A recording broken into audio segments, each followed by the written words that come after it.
नमस्कार दोस्तों, आज हम लोग क्विक रिवीजन कर रहे हैं कॉस्ट शीट का। कॉस्ट शीट का फॉर्मेट दो तरीका का है, traditional cost sheet, revised cost sheet.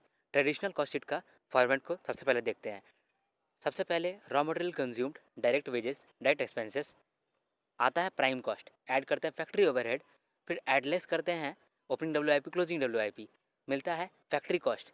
लेकिन दो आइटम यहाँ इंक्लूड करना था। कौन कौन सा दो आइटम? सेल ऑफ स्क्रैप और पैकिंग एक्सपेंसेस। तो ये दोनों को इंक्लूड करेंगे। कैसे इंक्लूड करेंगे? ये ओपनिंग डब्ल्यू क्लोजिंग डब्ल्यू के ऊपर लिख दीजिएगा सेल ऑफ स्क्रैप, क्योंकि कचरा हमेशा ऊपर रहता है, बॉलीवुड में आपने देखा ही। और नीचे में पैकिंग, क्योंकि लास्ट में पैकिंग करके निकल लेते हैं। ठीक है, ये तरीका है याद रखने का। सबसे पहले raw material consume, direct wages, direct expenses, आता है प्राइम कॉस्ट, ऐड करते हैं फैक्ट्री ओवरहेड, फिर एडलेस करते हैं ओपनिंग डब्ल्यू क्लोजिंग डब्ल्यू मिलता है फैक्ट्री कॉस्ट या वर्क्स कॉस्ट या प्रोडक्शन कॉस्ट। दो आइटम्स भूल गए थे, दो आइटम्स को यहाँ पे लिखना पड़ेगा। कौन कौन से दो item? Opening W closing W के ऊपर में आएगा लेस सेल ऑफ स्क्रैप, और सबसे नीचे में आएगा पैकिंग एक्सपेंसेस। ठीक है, जैसे फैक्ट्री वर्क्स कॉस्ट आया, उसके बाद ऐड करेंगे हम लोग ऑफिस एंड एडमिनिस्ट्रेशन ओवरहेड, क्योंकि फैक्ट्री का खर्चा खत्म हो गया। फैक्ट्री में का जो ऑफिस है उसका खर्चा जोड़ करके हम लोग सीधा उसको कॉस्ट ऑफ प्रोडक्शन बना लेंगे, क्योंकि प्रोडक्शन का जितना भी खर्चा होने वाला था फैक्ट्री में वो तो कंप्लीट हो गया। इसीलिए फैक्ट्री या वर्क्स कॉस्ट या प्रोडक्शन कॉस्ट में ऑफिस एंड एडमिनिस्ट्रेशन ओवरहेड जोड़ें, आ गया कॉस्ट ऑफ प्रोडक्शन। यानी कि फैक्ट्री में अभी तक जितना भी सामान बन रहा था उसका खर्चा हम लोग को मिल गया, कॉस्ट ऑफ प्रोडक्शन। अब जो भी आगे का खर्चा लगेगा वो वेयर हाउस में लगेगा, उसके बाद जो एडवर्टाइजमेंट वगैरह वगैरह करेंगे उसमें लगेगा। इसीलिए यहाँ पर हम लोग कॉस्ट ऑफ प्रोडक्शन के बाद opening F G closing F G को एडजस्ट करते हैं। Add opening F G less closing F G. क्यों? क्योंकि अभी वेयर हाउस में जो भी एफ जी पड़ा होगा उसको एडजस्ट करें हम लोग। उसके बाद हम लोग का कॉस्ट ऑफ गुड्स सोल्ड आया। ठीक है, जैसे कॉस्ट ऑफ गुड्स सोल्ड आया उसके बाद हम लोग सेलिंग एंड डिस्ट्रीब्यूशन ओवरहेड को ऐड करते हैं, जो कि सेलिंग एंड डिस्ट्रीब्यूशन में लगेगा। उसको ऐड करने के बाद हम लोग का कॉस्ट ऑफ सेल्स आता है। जैसे कॉस्ट ऑफ सेल्स मिलता है उसमें प्रॉफिट ऐड करते हैं, सेल्स आ जाता है। प्रॉफिट ऐड करेंगे, सेल्स आ जाएगा। ओके, दोबारा से क्विक रिवीजन करते हैं। Raw material consume, direct wages, direct expenses, prime cost. जैसे प्राइम कॉस्ट आया, फैक्ट्री ओवरहेड को जोड़ेंगे, add less opening W closing W मिल जाएगा factory cost, works cost, production cost. दो आइटम याद रखना, ओपनिंग डब्ल्यू क्लोजिंग डब्ल्यू के ऊपर आता है सेल ऑफ स्क्रैप, क्योंकि बॉलीवुड में कचड़े हैं और बॉलीवुड ऊपर में है। उसके बाद नीचे में पैकिंग एक्सपेंसेस डालना है, तो पैकिंग एक्सपेंसेस को हम लोग को ऐड कर देना है। जैसे ही हम लोग को फैक्ट्री वर्क्स का प्रोडक्शन कॉस्ट मिलेगा, हम लोग ऐड करेंगे उसमें ऑफिस एंड एडमिनिस्ट्रेशन ओवरहेड। उसके बाद हम लोग को मिल जाएगा क्या? कॉस्ट ऑफ प्रोडक्शन, कि फैक्ट्री में कितना कॉस्ट ऑफ प्रोडक्शन था वो आपको मिल जाएगा। यहाँ से जाएगा मटेरियल आपका वेयर हाउस में, तो वेयर हाउस में आप एडजस्ट करोगे क्या? एफ जी को, opening F G closing F जी। तो ऐड है opening F G less closing F जी। इसके बाद आपका कॉस्ट ऑफ गुड्स सोल्ड मिल जाएगा। जैसे कॉस्ट ऑफ गुड्स सोल्ड मिल गया तो अब सेलिंग एंड डिस्ट्रीब्यूशन का खर्चा लगेगा, तो सेलिंग एंड डिस्ट्रीब्यूशन ओवरहेड आपने जोड़ा और फिर आपको मिल गया कॉस्ट ऑफ सेल्स। जैसे ही कॉस्ट ऑफ सेल्स मिल जाता है कि सेल करने का कितना खर्चा लग गया, हमको सेल करने का कितना खर्चा लग गया, उसमें से प्रॉफिट ऐड करेंगे और सेल्स मिल जाएगा। अब हम लोग डिस्कस करेंगे रिवाइज्ड कॉस्ट शीट को। रिवाइज्ड कॉस्ट शीट क्यों लाया गया? क्योंकि ट्रेडिशनल कॉस्ट शीट में कुछ शॉर्टकमिंग्स होगा, उस शॉर्टकमिंग्स को एलिमिनेट करने के लिए हम लोग रिवाइज्ड कॉस्ट शीट लाए हैं। तो कौन कौन सा शॉर्टकमिंग्स है ये डिस्कस करते समय ही पता चल जाएगा।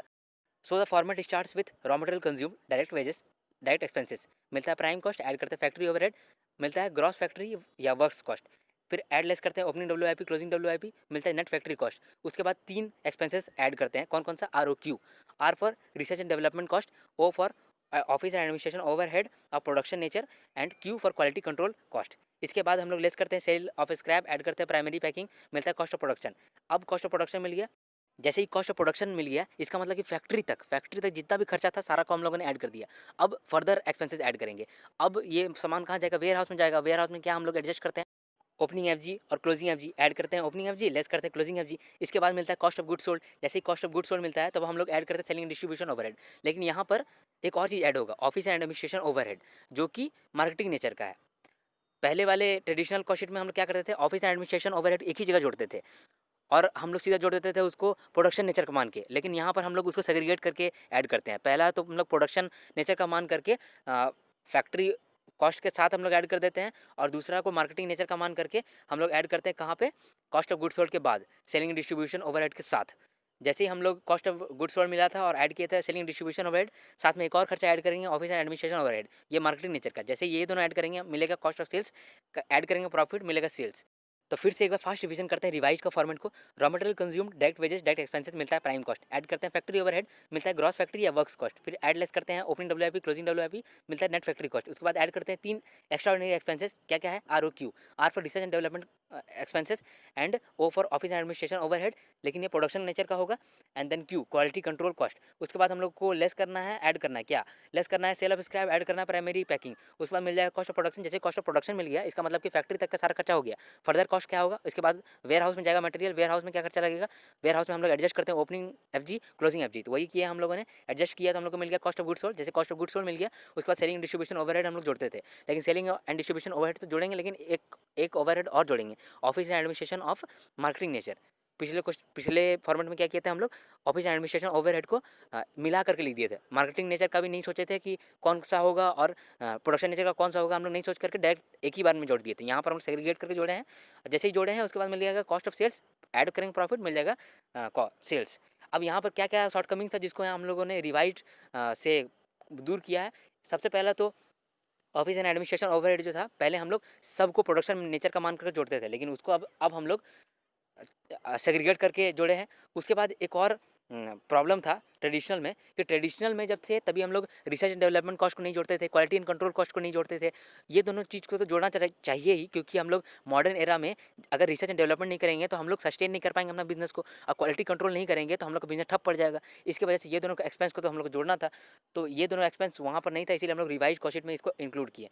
बाकी सब तो सेम ही है, बस ऑर्डर इधर उधर हो गया है। एक बार फिर से रिवाइज का हम लोग अगर करें तो बहुत अच्छा होगा। Raw material consume, direct wages, direct expense से मिलता है प्राइम कॉस्ट, ऐड करते हैं फैक्ट्री ओवरहेड, मिलता है ग्रॉस फैक्ट्री या वर्क्स कॉस्ट, ऐड करेंगे ओपनिंग डब्ल्यूआईपी, लेस करेंगे क्लोजिंग डब्ल्यूआईपी, मिलेगा हम लोग को नेट फैक्ट्री कॉस्ट। उसके बाद 3 एक्सपेंसेस को ऐड करेंगे आर ओ क्यू, फिर less sale of scrap, add primary packing, मिलेगा कॉस्ट ऑफ प्रोडक्शन, फिर ओपनिंग एफजी, क्लोजिंग एफजी को एडजस्ट करेंगे, मिलेगा सीओजीएस में हम लोग ऐड करेंगे selling distribution overhead, office and administration overhead, marketing engineer का, मिलेगा कॉस्ट ऑफ सेल्स, ऐड करेंगे प्रॉफिट, मिल जाएगा सेल्स। अब कुछ इंपॉर्टेंट पॉइंट्स कि रॉ मटेरियल कंज्यूम में क्या रहता है, opening stock of raw material plus purchase minus closing stock of raw material. ये तो हम लोग को नॉर्मली पता था, लेकिन याद रखने वाली बात यहाँ पर यह है कि एक और चीज़ ऐड होता है, एक और चीज़ लेस होता है। नॉर्मली हम लोग क्या जानते हैं, रॉ मटेरियल कंज्यूम में क्या आता है, opening stock of raw material plus purchase minus closing stock of raw material. लेकिन दो आइटम्स यहाँ पर और है, एक को प्लस करना है, एक को लेस करना है। कौन सा प्लस करना है, प्लस करना है अगर फ्रेट हो, अनलोडिंग अनलोडिंग हो, ट्रांजिट इंश्योरेंस हो, नॉन रिकवर टैक्सेस हो, तो उसको हम लोगों को ऐड करना पड़ता है, और लेस करना पड़ता है एबनॉर्मल लॉस ऑफ स्टॉक। ठीक है, एबनॉर्मल का हम लोग कुछ भी आइटम डाल नहीं सकते हैं कॉस्ट शीट में, क्योंकि अगर एबनॉर्मल है तो उसको थोड़ी हम लोग कस्टमर से रिकवर करने के लिए हम लोग कॉस्ट शीट में ऐड करेंगे, नहीं, बिल्कुल भी नहीं। तो अब नॉर्मल का जो भी खर्चा होगा उसको तो हम लोग पहले ही हटा देंगे। इसीलिए यहाँ पर क्या किए हैं, रॉ मटेरियल कंज्यूम में opening stock of raw material plus purchase plus freight, loading and unloading expenses, transit insurance, non recoverable taxes, फिर लेस करेंगे closing stock of raw material और लेस करेंगे अब नॉर्मल लॉस ऑफ स्टॉक, मिल जाएगा raw material consume. Direct wages में क्या क्या आता है, डायरेक्ट वेजेस में आता है basic wages, allowance, incentives, over time, employer contribution to PF. याद रखिएगा यहाँ एम्प्लॉयर कंट्रीब्यूशन टू पीएफ भी डायरेक्ट वेजेस में आता है, क्योंकि ये तो हम लोग का खर्चा है। हम लोग अगर पीएफ में कंट्रीब्यूट करें तो ये भी हम लोग का खर्चा ही है। फिर डायरेक्ट एक्सपेंसेस में क्या क्या आता है, डायरेक्ट एक्सपेंसेस का अलग नाम है, एक और नाम है चार्जेबल एक्सपेंसेस। इसमें कौन कौन सा आता है, रॉयल्टी अगर पे करते हैं प्रोडक्शन के लिए तो वो हम लोगों का डायरेक्ट एक्सपेंसेस में आता है, क्योंकि अगर रॉयल्टी कर रहे हैं तो डायरेक्ट रॉयल्टी तो हम लोगों का दिख रहा है कि इस पर रॉयल्टी लग रहा है, तो इसको हम लोग डायरेक्ट एक्सपेंसेस में डालेंगे। Higher charges for specific equipment, अगर कोई स्पेसिफिक इक्विपमेंट से हम लोग सामान बना रहे हैं और उसके लिए हम लोग हायरिंग चार्जेस दे रहे हैं, तो वो भी हम लोग का डायरेक्ट एक्सपेंसेस में जाता है। फिर other cost of specific drawing या डिज़ाइनिंग होता है, तो वो भी हम लोगों का डायरेक्ट एक्सपेंसेस में जाता है। अब यहाँ पर ओवरहेड 3 तरीका का है और तीनों का हम लोग एग्जाम्पल लिखे हैं।